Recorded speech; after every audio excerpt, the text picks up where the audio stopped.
30라운드에서 첼시를 넘지 못했던 토트넘. 수개월 만에 완전체가 가동되면서 토트넘이 변하고 터닝포인트를 만들 수 있을까 기대를 해보았지만 아무 일도 일어나지 않았습니다. 경기를 보면서도 확실히 엔지 감독의 전술은 수비수들이 혹사를 당하는구나를 다시 한번 확인할 수 있었습니다.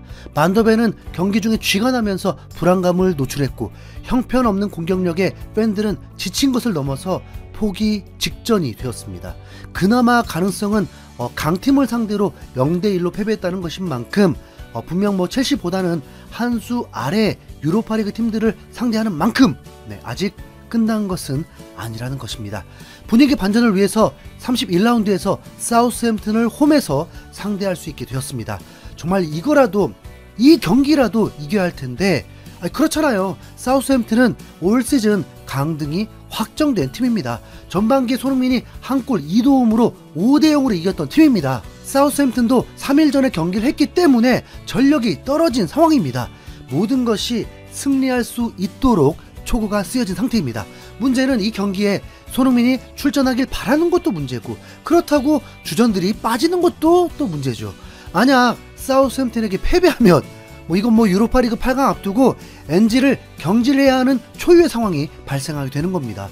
엔지 감독은 본인도 이 위기를 알고 있었는지 경기 1시간 전 라인업에 깜짝 놀라게 되었습니다.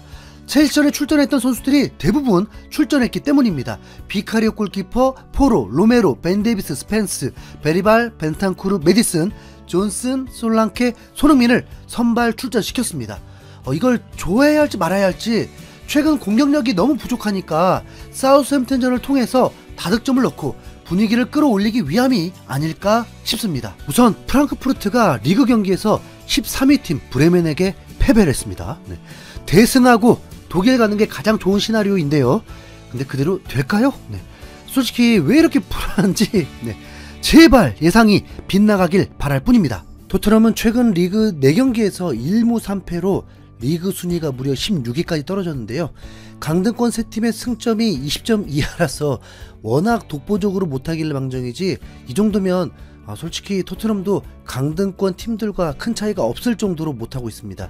하지만 그와는 별개로 손흥민은 올 시즌 리그에서 7득점 9도움을 올리면서 3골과 1어시만 추가하면 이번 시즌에도 10-10을 기록하는 역사를 쓰게 됩니다. 다른 대회들을 포함하면 이미 손흥민은 11득점 12도움으로 10-10을 하긴 했지만 프리미어리그만 한정하면 그렇다는 거죠. 손흥민은 사우스햄튼과 공식전 13경기에서 13골 8도움으로 특별히 강하기 때문에 충분히 이번에 공격 포인트 추가할 수 있고요. 다만 현재 리그 꼴찌인 사우스햄튼이 토트넘에게 패배하면 강등이 조기 확정돼서 죽기 살기로 나올 가능성이 있다는 게 변수라면 변수가 될 수 있겠습니다. 사우스햄튼은 경기 시작부터 매우 웅크리면서 엄청나게 수비적으로 나왔습니다.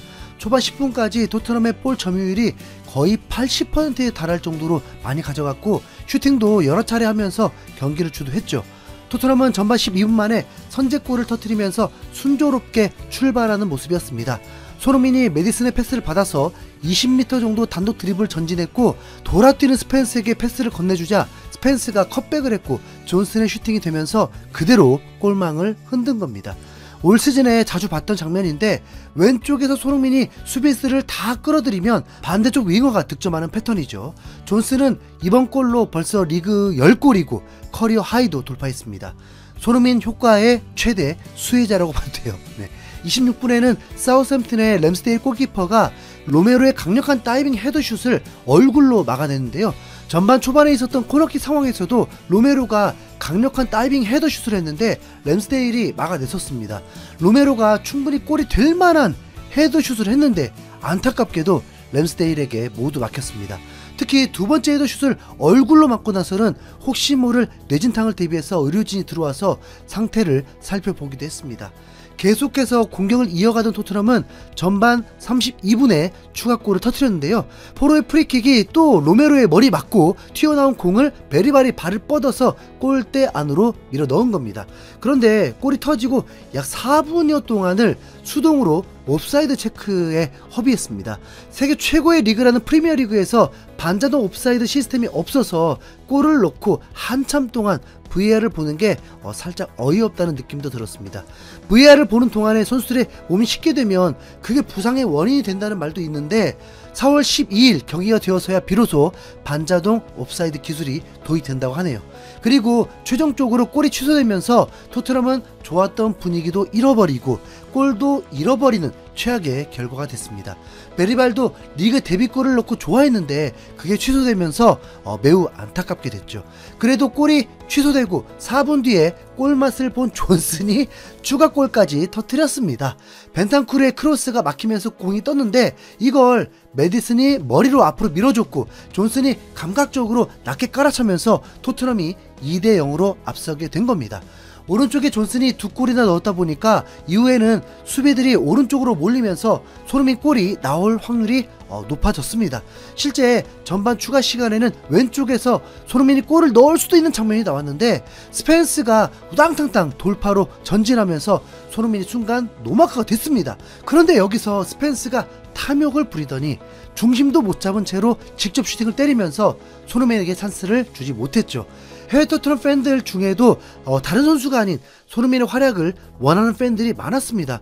존슨이 올 시즌에 넣은 10골 중에 적어도 절반은 손흥민이 만들어준 거야. 손흥민이 존슨 몸값을 2배는 올려줬다. 나는 존슨의 골도 좋지만 사실 손흥민의 골을 보고 싶다. 누가 뭐래도 나에게는 손흥민이 최고의 피니셔다. 내가 NG 감독의 전술을 싫어하는 이유는 손흥민이 슈팅을 자주 못하기 때문이다. 공격의 기점이 되거나 어시스트는 많이 하지만 손흥민의 골은 줄어드는 기분이다. 후반전에는 손흥민의 골을 보고 싶다. 스펜스가 아니라 손흥민이 중앙으로 파고 들어야 한다. 이제 2골을 넣은 존슨을 막다가 왼쪽에 손흥민에게 찬스가 날 것이다. 손흥민의 찰칵 세레머니가 그립다. 등등 손흥민의 활약이 보고 싶다는 팬들이 상당히 많이 보였는데요. 후반전에도 사우스햄튼이 웅크리고 있다면 손흥민의 골이 나올 확률이 컸습니다. 후반 52분에는 기대했던 것처럼 손흥민이 득점을 할 것만 같은 순간도 있었죠. 수비에 성공한 토트넘이 역습을 하면서 손흥민이 최전방에서 볼을 잡게 된 겁니다. 손흥민은 중앙선 아래로 깊숙이 내려와서 토트넘의 수비를 돕고 있다가 볼 소유권을 획득하자마자 곧바로 전력 질주를 시작했는데요. 메디슨이 이를 보고 전방으로 찔러주면서 손흥민에게 연결됐습니다. 이어서 볼을 끌고 페널티 박스 안까지 진입해서 슈팅을 날린 손흥민이었지만 사우스햄튼 수비수가 몸을 날려 막았죠. 수비 진영부터 골대 앞까지 70m 정도를 미친 듯한 전력 질주로 달려나갔던 손흥민의 스프린트가 돋보였습니다.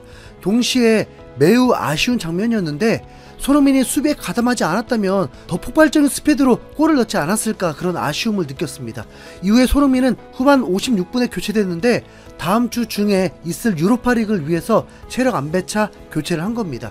그런데 손흥민의 체력을 보호해주려면 전술을 좀 손흥민에게 잘 맞춰줘서 쓸데없는 체력 소모를 하지 않게 해주는 게 더 좋은 방법일 것 같은데요.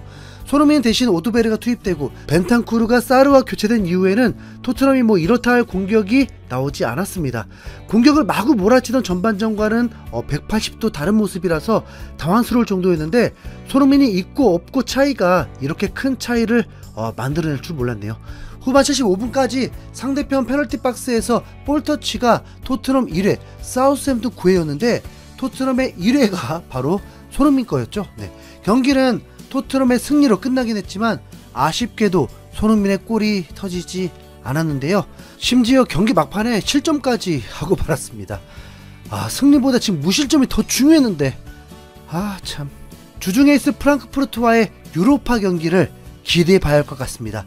NG 감독은 진짜 쓸데없이 손흥민 뛰게 만들지 말고 제발 정확하게 골 넣을 수 있는 전술로 손흥민 좀 잘 쓰기만을 바랄 뿐입니다. 이상 흰수염고래였습니다.